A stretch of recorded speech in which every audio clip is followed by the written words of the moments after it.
Bienvenidos y bienvenidas a Enclave Política. El fenómeno ya crónico de la migración latinoamericana hacia Estados Unidos adquiere cada vez más ingredientes de crisis permanente, donde ya el problema no involucra solo a Washington y sus políticas excluyentes, sino que también a los estados y naciones como las de México, por hablar de una sola. El desplazamiento forzado es otro fenómeno, ocurre en países como Colombia, también en Brasil, con sus propias características y problemáticas políticas frente al tema. Incluso sobre estos temas los organismos regionales y mundiales han hecho muy poco. Por supuesto, gastan millones de dólares en estudios y diagnósticos, pero soluciones hay pocas, a la luz de los hechos y las circunstancias. Por eso, y para eso, queremos conversar con la experta en materia de movilidad y derechos humanos, Lisbeth Meléndez Rivera, a quien le damos la más cordial bienvenida. Qué gusto tenerte por acá, Lisbeth. ¿Cómo estás? Bien, gracias por la bienvenida. Gracias también. Y de entrada te preguntaría, ¿cómo valoramos este momento histórico del planeta en general, pero particularmente en el continente americano, que en medio de la pandemia hemos visto grandes movilizaciones y grandes desplazamientos humanos? Mira, hay ciertas cosas que tenemos que tomar en consideración. La primera siendo este asunto sobre el fin de la guerra en Afganistán. Segundo, algo que no estamos hablando mucho en América Latina, pero que es muy importante para nosotros, que es el desplazamiento climático. ¿Qué significa para nosotros estos movimientos masivos de migrantes a través del continente americano, dadas las circunstancias del clima, los cambios, las diferentes condiciones que afectan nuestra agricultura, que afectan nuestras finanzas, que afectan otras áreas de desarrollo económico? Y encima de eso, el continuo, ¿cómo decirte? Yugo que trae la economía americana bajo el resto del continente a través de pensar que somos nosotros como América Latina quienes debemos proveerlos a ellos con todos nuestros bienes y recibir ninguno de los beneficios. Ya, pero frente a eso, por ejemplo, hay un detalle que es muy importante. ¿Por qué todavía resulta atractivo ir a los Estados Unidos o se convierte en ese imán al que van, sobre todo gente, digamos, no con grandes recursos, a pesar de que también va gente con grandes recursos? ¿Hasta dónde efectivamente esa gente pobre, desplazada, que busca algún nivel de esperanza o de bienestar para sus días, va a los Estados Unidos? Mira, yo creo que la mitología del sueño americano se ha desplazado, se ha comunicado, se ha promulgado en América Latina de una manera eh, constante, efectiva, cual ayuda a la oligarquía americana a continuar como creciendo sus fuerzas de trabajo sin necesidad de invertir en el vivir de las personas cuales efectúan tal labor. ¿Qué quiere decir eso? Eso quiere decir que mientras tú continúes hablando sobre el sueño americano, sobre las riquezas, sobre esta ideología de que vivir aquí te ayuda a crear la fuerza económica con la cual puedes apoyar a las personas en tus propios países sin demandar que no tengamos que desplazarnos de nuestros propios lugares de vivienda para poder obtener una vida justa, una calidad de vida efectiva donde podamos florecer como personas, como humanos.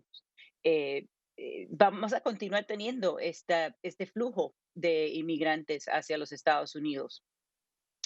Están buscando dinero, están buscando una mejor vida, están buscando un apoyo y quizás el recalcar las condiciones cuáles son directa causa de los Estados Unidos y la falta de inversión en nuestros propios países para nuestra propia sobrevivencia. Claro, pero también hay que considerar, y perdona que insista solamente en este detalle, porque a lo largo de los últimos años y sobre todo en la administración o régimen de Donald Trump, buena parte de las grandes denuncias de violación de derechos humanos era hacia sectores, digamos, de personas, grupos sociales minoritarios, afroamericanos, desplazamiento de mexicanos hacia la frontera, detención de niños en la frontera, violación de derechos humanos para todas esas personas y además sectores con alta vulnerabilidad. Frente a eso, ¿por qué todavía se constituye como ese referente entonces? Quisiera uno entender la psicología humana en todo dar. Al final del día, nosotros pensamos que vamos a hacer la excepción a esa regla. Vamos a poder sobrepasar, circunventar esas reglas, esos problemas. Si logramos, ¿cómo decirte?, pasar en el medio de la noche, escondernos dentro de la sociedad, no crear ningún problema. Como dicen en los Estados Unidos, no mover el bote, obtener lo que necesitamos, llevarlo hacia redirigirlo hacia nuestros propios países. Entonces, pues nos hacemos inmunes a esa otra problemática que es tan palpable, que es tan real para aquellos de nosotros que vivimos en esta bestia que son los Estados Unidos. Quisiera yo poder decirle a todas esas personas, mira, demanda más que nos den a nosotros en nuestros propios países, que nosotros tener que emigrar a un país donde no nos quieren, donde han invadido nuestras propias tierras y donde continúan robándose nuestros recursos, simple y sencillamente para sobrevivir. El tú seguir los recursos que han sido robados en tus países no significa que esos recursos van a regresar a tus familias. Te estás exponiendo a una cantidad de peligros, tanto físicos como de salud, psicológica, mental, física, que significa, está implicada en ese viaje y en el vivir aquí. Yo te puedo dar muchísimos ejemplos de personas que han cruzado la frontera buscando esa mejora y se han encontrado con situaciones peores de las cuales teníamos en nuestros propios países. Y aún así continúan trayendo familiares pensando que si crean una comunidad entre sí mismos van a mejorar sus condiciones y por lo tanto y por consecuencia mejorar las condiciones de los que han dejado atrás.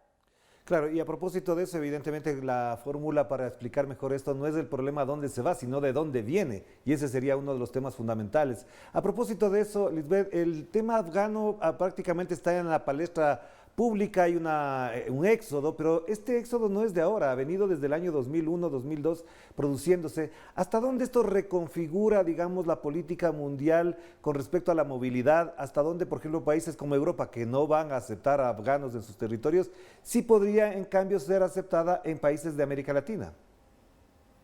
Mira, yo creo que la Unión Europea va eventualmente a aceptar migrantes afganos. Tienen que aceptarlos, porque es un llamado a su propia ciudadanía de aquellas personas que los ayudaron a ellos durante la ocupación de Afganistán, que tienen que dejarlos. Esos números dado el tamaño de Europa son mucho más pequeños que aquellos que los Estados Unidos cree puede desplazar a través del continente americano. Así que no es un fenómeno nuevo. De hecho, ¿cómo decirte? Arguo que este problema no es del 2001. Estamos hablando desde el principio de este país, donde nosotros hemos emigrado hacia donde están las supuestas riquezas, buscando las mejoras de nuestras vidas, ya sea judíos y musulmanes que huyeron de España en los botes de Cristóbal Colón para no ser matados en la Inquisición, o ya sea judíos del este de Europa que vinieron a los Estados Unidos buscando la libertad de religión para encontrarse con un sistema antisemético, antimusulmán, antiárabe, antinegro, anti cualquier cosa que no sea el establecimiento de la supremacía blanca.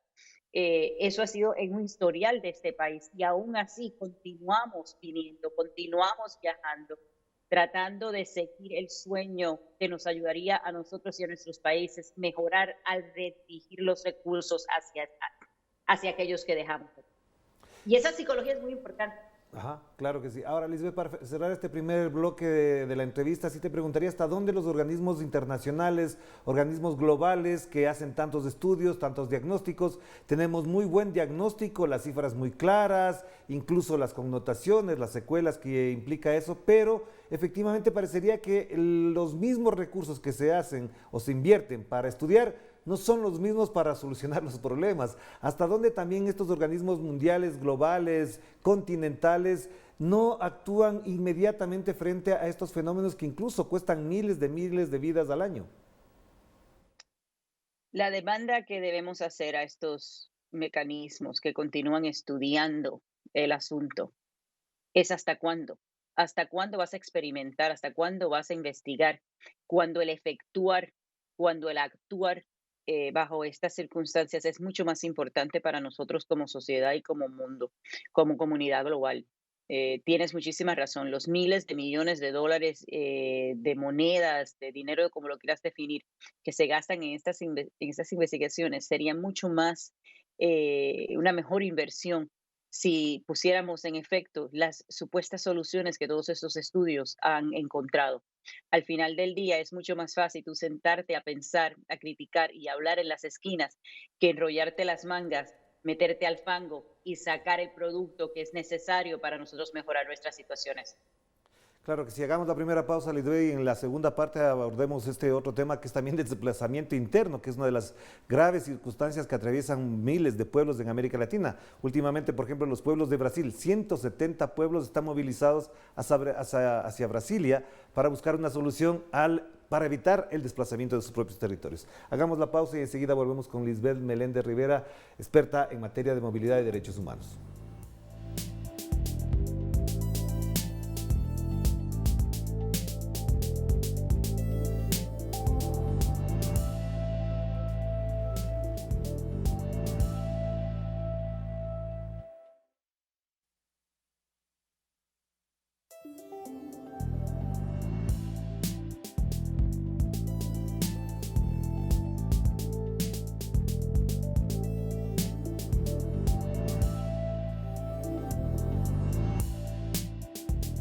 Estamos de vuelta aquí en Enclave Política a través de Telesur, la señal informativa de América Latina y el Caribe. Y nos conectamos con Estados Unidos. Allá se encuentra Lisbeth Meléndez Rivera, experta en materia de movilidad y derechos humanos. Lisbeth, uno de los temas que preocupa y que efectivamente no constituye necesariamente la noticia de primera plana es ese fenómeno de la movilización, del desplazamiento interno. Ya conversábamos al final, por ejemplo, lo que está ocurriendo en Brasil, que es muy fuerte, que es muy doloroso, porque son pueblos ancestrales que incluso según la mirada occidental o capitalista, viven en condiciones precarias, pero ellos dicen, esta es nuestra tierra y aquí queremos vivir. Pero también hay fenómenos como los de Colombia, por ejemplo, donde ya ni siquiera se trata solamente de pueblos, sino de poblaciones enteras que se movilizan, que se desplazan por la violencia de la guerra, y algo parecido está ocurriendo en Centroamérica. ¿Cómo entendemos esto del desplazamiento interno y hasta dónde puede llegar este fenómeno? Mira, nosotros siempre como poblaciones, como países, como estados hemos tenido este problema de la desplazón, del movimiento interno. ¿Dónde están los recursos? ¿Dónde está el trabajo? ¿Dónde está la sobrevivencia? Y ahí entonces vamos a dirigir nuestra atención. Dejamos ciertos aspectos de nuestras vidas atrás para otra vez identificar dónde podemos obtener nuestros recursos y redirigirlos hacia ese sitio donde nosotros llamamos nuestros hogares ancestrales. Eh, Esto ha sido un problema grande, particularmente al final del último siglo este principio del siglo XXI, donde tenemos una cantidad de personas cuales han sido robadas de los recursos naturales, cuales les permitirían sobrevivir en sus propios hogares. Y eso se ha llevado entonces a una construcción supuestamente industrial, donde la línea de trabajo supuestamente te crea más recursos. ¿Qué quiere decir? Que muchas de las personas y muchas de las tierras en las que nos encontramos en estos momentos que quieren declarar ese derecho a vivir en las condiciones en las que se encuentran por decisión propia, son disminuidas por una sociedad y una narrativa que te dice que esas no son las condiciones correctas, aun cuando sabemos que esta estabilidad recibe entonces o lleva a estabilidad política, fiscal eh, y, ¿cómo decirte?, físico, salud Claro. en nuestra comunidad. Ya, de acuerdo, pero entonces, por ejemplo, este fenómeno que estamos localizando ahora en Colombia, en Brasil, en Centroamérica, que no digo que sea el único también, ¿te parece que está ocurriendo en alguna medida en Estados Unidos con esa movilización de personas que a veces, por las circunstancias de los fenómenos naturales, huracanes, afectan más, por ejemplo, a poblaciones de bajos recursos, a afroamericanos, a latinos que están ubicados en zonas precarias y de riesgo? ¿Crees que efectivamente también se está produciendo un cierto fenómeno de esa naturaleza en Estados Unidos? Quizás el primer ejemplo que podemos dar de esta migración interna fue el escape de las personas traficadas de África. a personas negras, esclavos en los Estados Unidos que dejaron el sur y viajaron hacia el norte en busca de mejores condiciones, en busca de otros sitios, cuando todo hogar que habían sentido o que habían conocido luego de su extirpación de África hacia las colonias estadounidenses fue del sur hacia el norte. En estos momentos, como mencioné en el segmento anterior, nosotros nos encontramos bajo unas condiciones precarias climáticamente. Esta migración climática se está dando en los Estados Unidos en muchos momentos donde estás buscando personas de las costas que se están moviendo hacia el centro del país, estás buscando personas en el centro del país que se están moviendo hacia las fronteras norte y sur, buscando mejoras, buscando mejores condiciones climáticas, porque estos cambios climáticos afectan la agricultura, afectan la producción. Ejemplo, ahora mismo, hoy la supuesta gran compañía General Motors, que produce automóviles aquí en los Estados Unidos y en muchos países en América Latina, ha cerrado toda su producción, dada que por diferentes desastres climáticos, así como por la pandemia del COVID, no tiene los materiales necesarios para continuar manufacturando carros. ¿Qué significa? Todos estos empleados van entonces a buscar otros sitios donde ir. Para nosotros como personas minoritarias en este país, y digo pseudo minoritarias porque en realidad somos la mayoría, ayer se publicó un estudio por el departamento, el Centro de Enfermedades Centrales aquí en los Estados Unidos, así como el Instituto Nacional de Salud, que te dice que el cambio climático y las consecuencias tales van a afectar a las personas latinas, a las personas afrodescendientes y a otros grupos minoritarios, específicamente personas indígenas y de origen nativo a través del continente americano de una manera mucho más profunda de lo que va a ser en otros. ¿Por qué? Porque estamos y aún en secciones urbanas, estamos en localidades donde ya sea el humo de los fuegos, ya sea la contaminación del agua, ya sea la falta de acceso a salud, van a afectarnos a nosotros. ¿Y qué pasa? Entonces nosotros estamos buscando una migración interna y creando una ola de reacción política que se ve como un círculo vicioso, continuando este sistema, ¿cómo decir? Esta violencia contra nosotros que estamos viviendo. Y eso se puede replicar de una manera quizás más grande como en Brasil o más pequeña como en Colombia o El Salvador o Nicaragua. Lo vemos en Chile, donde emigrantes paraguayos y de otros países se han relocalizado buscando las supuestas riquezas de Chile, el trabajo en la industria, en un país donde los chilenos no quieren ecuatorianos, no quieren paraguayos, no quieren, ¿cómo decirte?, bolivianos. Ves lo mismo en la eliminación de ciertas poblaciones en Argentina.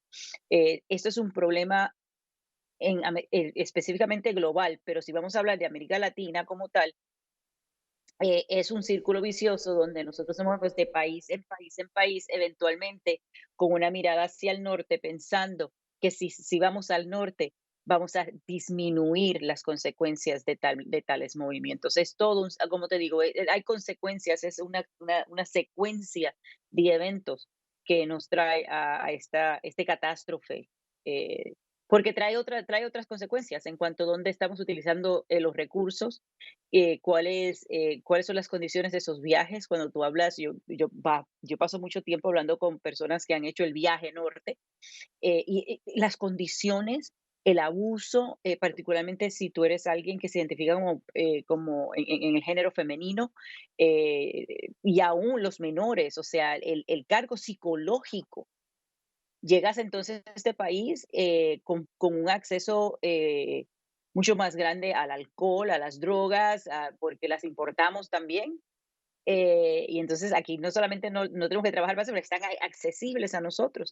Crean otras consecuencias, otras enfermedades que te traen cargo y deuda y otras consecuencias. No, yo tengo personas con las que estoy trabajando en estos momentos eh, que se han encontrado en la pandemia y en el hospital sin recurso ninguno, simple y sencillamente porque el acceso Claro, pero a Y ver, trae- una consulta ahí sobre ese tema, Lisbeth, porque es muy importante considerar este elemento que mencionas, pero también hay una promesa de Joe Biden y particularmente él encargó a su vicepresidenta Kamala Harris para que diseñara la política de migración, que afrontara el tema. Y el día de ayer le escuchaba al presidente mexicano Andrés Manuel López Obrador hablando de la posibilidad de enviarle una carta al presidente Biden en la que le planteara algunas opciones como la de inversión de dinero estadounidense, mexicano en países centroamericanos donde efectivamente se instalaran empresas, desarrollos productivos y se evitara la migración.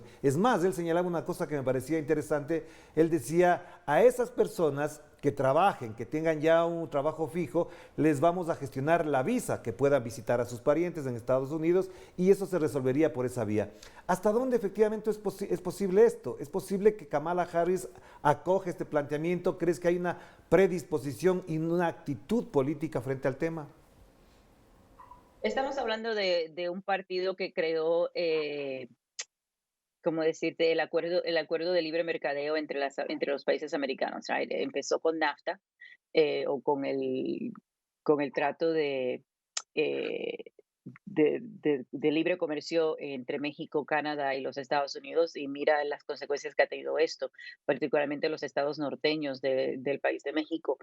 Esta inversión de industrias en América Latina, ya sea desde textiles como Van Heusen y Hagar, así como automotrices como lo han sido General Motors y Ford, o compañías europeas como Volkswagen y Mercedes, que producen sus carros en México, con ciertas partes producidas en Nicaragua y en El Salvador.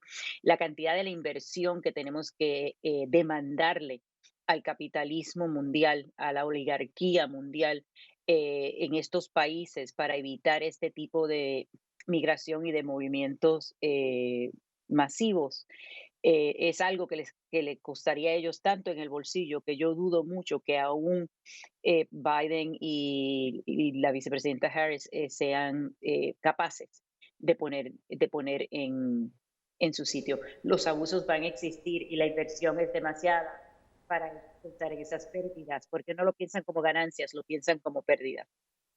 Pero no quiero dejar de mencionar algo. En el muro de México, el señor Donald Trump se gastó 15.000 millones de dólares. Es decir, es mucha plata. 15.000 millones de dólares podría ser 50 empresas en El Salvador, Nicaragua, Honduras, Guatemala, Belice juntas. Es decir, es mucha plata. Si repartiéramos solo 1.000 millones de dólares por cada nación latinoamericana, ya sería mucha plata. Efectivamente, es un negocio también para ciertos grupos estadounidenses la migración. Oh, definitivamente. La agricultura en este país no existe sin la inmigración. El trabajo de carnes, la empacación de carnes no existe en este país sin la inmigración.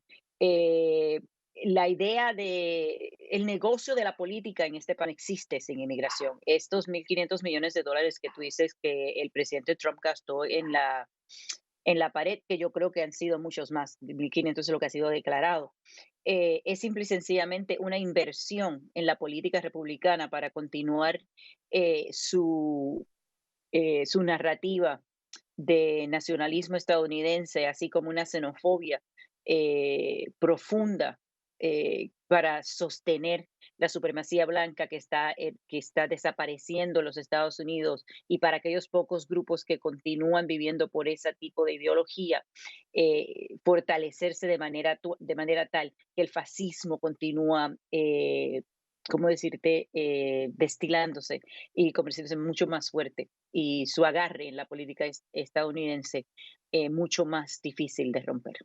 Claro que sí. Muchísimas gracias, Lisbeth. Muy amable por atender esta invitación para conversar sobre estos temas. Dolorosos, pero toca conversar, sí. Así es. Eso es así.